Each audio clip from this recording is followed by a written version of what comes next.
Welcome back into Talking Fitchburg. Joining today from the partner of A-Tray Consumer Protection. We're not together. It's Michael. Michael, how you doing, bud? I'm doing great, Jeremy. I miss you in the office. Yeah, this is partly my fault. So, schedules didn't time out very well and have a little mini vacay coming up. So, you kindly stepped in to help me out with that. And nevertheless, I get to see your cool background, and those are forever changing. So, you know, Are. you are way connected back there beyond. So, nevertheless, we are going to kick off today's interview with Cybersecurity Awareness Month. Yes, it is back, and a great time to take a pause and think about all those things that surround cybersecurity. And Michael, when we have these awareness campaigns come up, it is really a time to just I like the stop and pause thing that you guys use all the time, which I think is awesome. But here's a great opportunity to just stop and like, all right, cybersecurity, what has changed? That's always the way I look at it. Like, what are we really looking at here? But how do you interpret it at DATCP?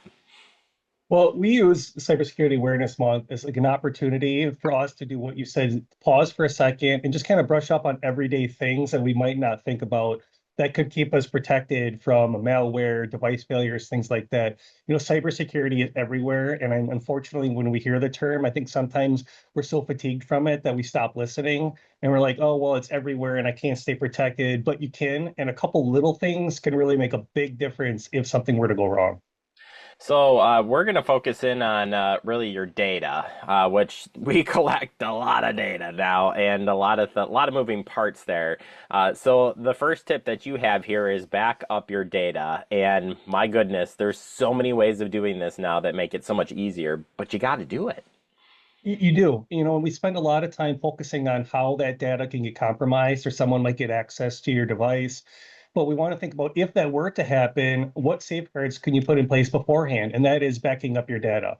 It is making sure that the important things like photos, personal documents, those digital files, maybe taxes, receipts, put them on an external storage device or maybe using cloud storage, but something that's not on the physical device so that if it does become compromised with a malware or ransomware, you're protected and you're not going to have as big of a loss if that device can't be recovered. And then delete sensitive data, which is something you don't really think about. Maybe just even deleting data in general, but sensitive stuff, you're working with a whole bunch of different things, and you really don't want that stuff to get out there. You don't, and this is kind of step two of what we are talking about of backing things up. So once you save them to external device, delete them from the device that you want to use on a regular basis, because just as we were talking, how if that becomes compromised, you want to get locked up or used it, but you don't want it accessed. So if old things like old tax paperwork or old work documents or things that you really don't need anymore, delete those because you don't, again, want that device to be compromised and then they still have access to them. Well, you never know who you're handing it off to. You think of a thumb drive like, hey, here's some photos I give you, and then you forget to get it back, and then you're like, ooh, what did I have on there? And if Right. somebody loses that, I mean, it's just that what ifs of, just bad things. So, next one leads me to the avoiding sending sensitive data in emails, texts, or direct messages. Sensitive data, what could that be? So sensitive data is like your personal identifier, social security number, account logins, passwords.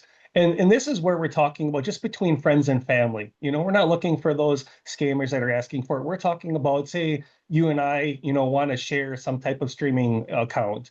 It's just not sending that through a text message. It's calling and saying, here's how you log in, here's what it is, because those messages could become compromised. We see data breaches happening where account information or personal identifiers are sometimes taken, but sometimes so are messages. And if you're sending that back and forth, that's giving them access to it. So we just want to make sure you're relaying that information safely.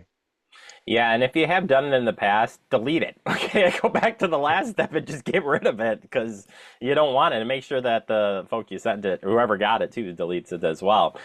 Be careful with your physical storage devices. I kind of mentioned the scenario of the thumb drive and letting it go and it's out there. But physical storage devices are great when they're in your hands, right?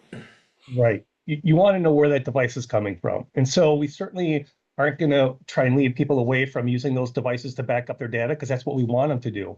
We want you to make sure that you're in control of that device and then also recognizing who may have had access to it and where you're plugging it in.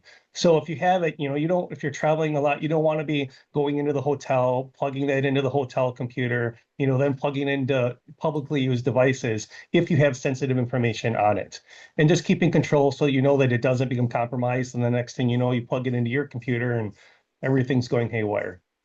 All right, Michael, if people are like, oh my gosh, this is like way overwhelming, like I don't even know where to start, I would say a good place to start would be go to DATCP's website because there are some great breakdowns and, again, just kind of get your mind wrapped around how to take care of some of these things and get on a regular path too. It is. Our website has a library of resources to help you with this and many other things. You can visit us at datcp.wi.gov. Go to our consumer protection section, and you'll see a whole library of fact sheets to help you out. All right, well, happy Cybersecurity Awareness Month, Michael, and maybe that's the banner. You needed like some big banners back there celebrating it. Maybe that is the banner, and I didn't know it either. So, Next year. thank you so much, Michael. Thanks, Jeremy.